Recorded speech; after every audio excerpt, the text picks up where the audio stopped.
I had it all. I had, the yachts, the private jets, the mansions all over the world, $5,000 bottles of wine. Yet the truth is I was never happy. Number one was money. Number two was power.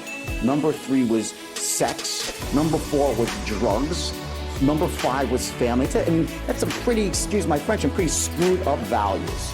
I had lost everything. I lost all my money, my freedom, my family, most importantly, my self-respect. When I look at the board, one thing I always remember that bulls make money and bears make money, but pigs get slaughtered. I've learned one thing, that the easiest way to make money is create something of such value that everybody wants, and go out and give and create value. The money comes automatically. Number two, I would say try to develop a second source of income, something that you could do to make a little bit of extra money as a hedge against anything else that's going on. I pick something that you're passionate about, something that's going to make you happy, something that involves giving. And I think the third thing is also to really take a longer term view.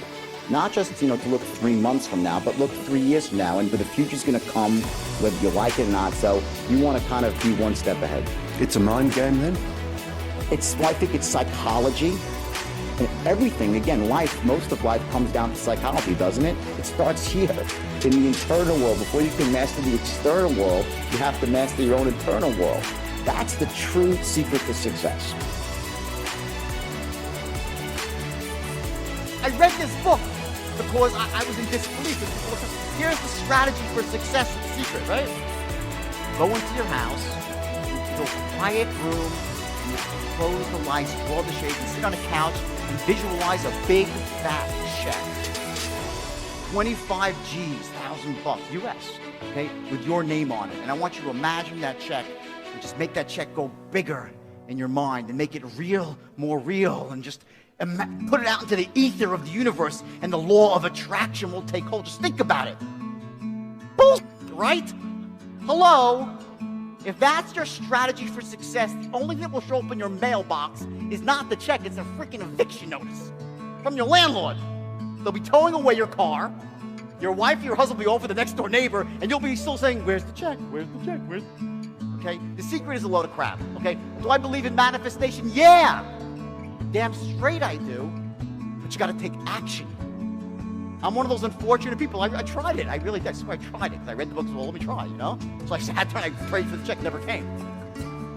But when I went out and started taking action, guess what? The check came with an extra couple of zeros. More people believe they are creatures of circumstance. That means that the life happens to them. You get that? While rich people are creators of circumstance. I will tell you this, there is no more destructive belief in the world than to think that life happens to you. Because there's 3 things that you do when you don't think that you can create your own destiny. I'll tell you exactly what they are, right? Number 1, the first thing you do is you play what I call the blame game. You start blaming everybody for why you don't have what you want.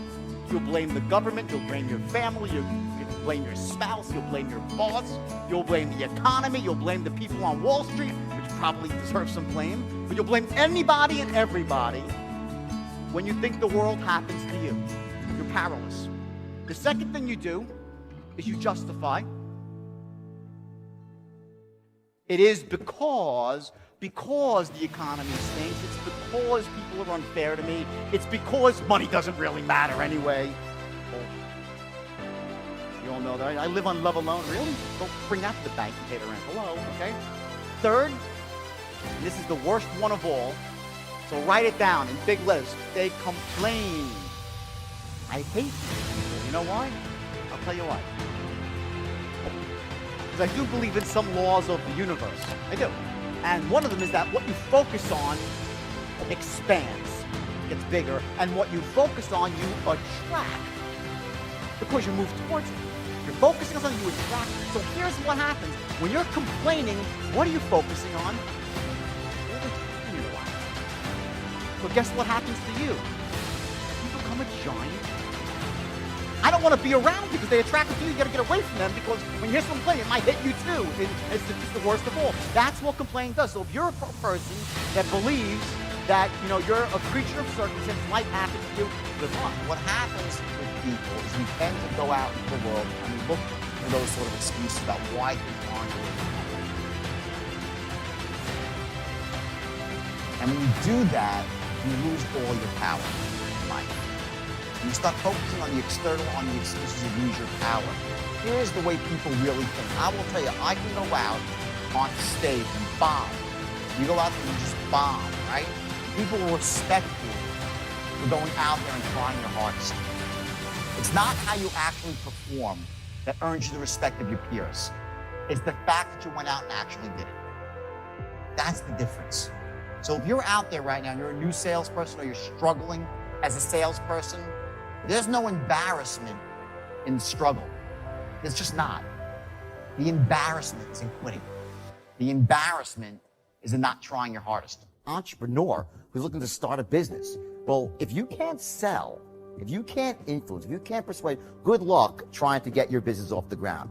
I'm not talking about just your customers. I'm talking about the bankers, the people with venture capitalists, your vendors, your credit card processor, the people who work for you. How do you get people to work for you excited? How do you get them excited? How do you get them to want to buy into your vision?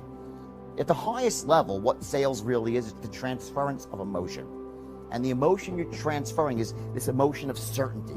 That someone feels certain, yeah, it's a good thing, it's going to help me, it's going to fill my need. When you're an entrepreneur and you're trying to start a business and you're recruiting people, well, you're selling people on your vision for the future, your vision for this company. If you can't do that, good luck trying to get great people to work for you. It's nearly impossible, which is why you always see, the people, they say, oh, he's a visionary. Well, that's true, but typically not only are they visionaries, they also possess the ability to sell the vision to other people, to inspire them, to motivate them. So selling is not just like, people think of selling, oh, well, I'm not a salesman, I don't need to. Well, yes, you do. You need to learn how to influence. How about trying to get your kids to make their bed or do their homework or believe in the value of education?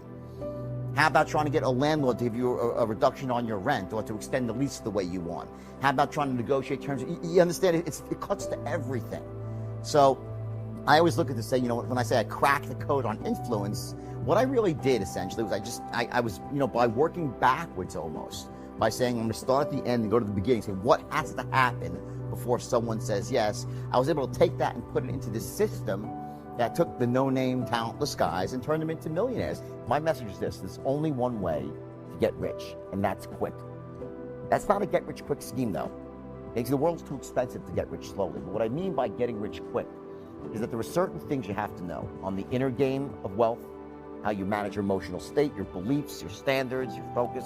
Then in the outer game, entrepreneurship, sales, marketing, how to develop multiple streams of income. Once you takes time, that's where the hard work, because a lot of hard work goes into getting this lined up and that lined up. But once you have it all lined up and you've done the work, then you can make money very, very quickly.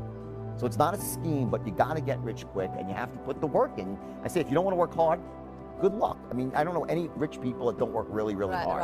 That's the bottom line. So hard work and knowing stuff, skills. There's no quick fix, easy no, fix. it's not, again, when you get rich, it happens quickly, but there's a lot of work that goes up to that point before the money starts pouring in. That's the distinction that I think a lot of people who are not wealthy, they don't get that. They think that you accumulate money a little bit at a time. It doesn't work that way.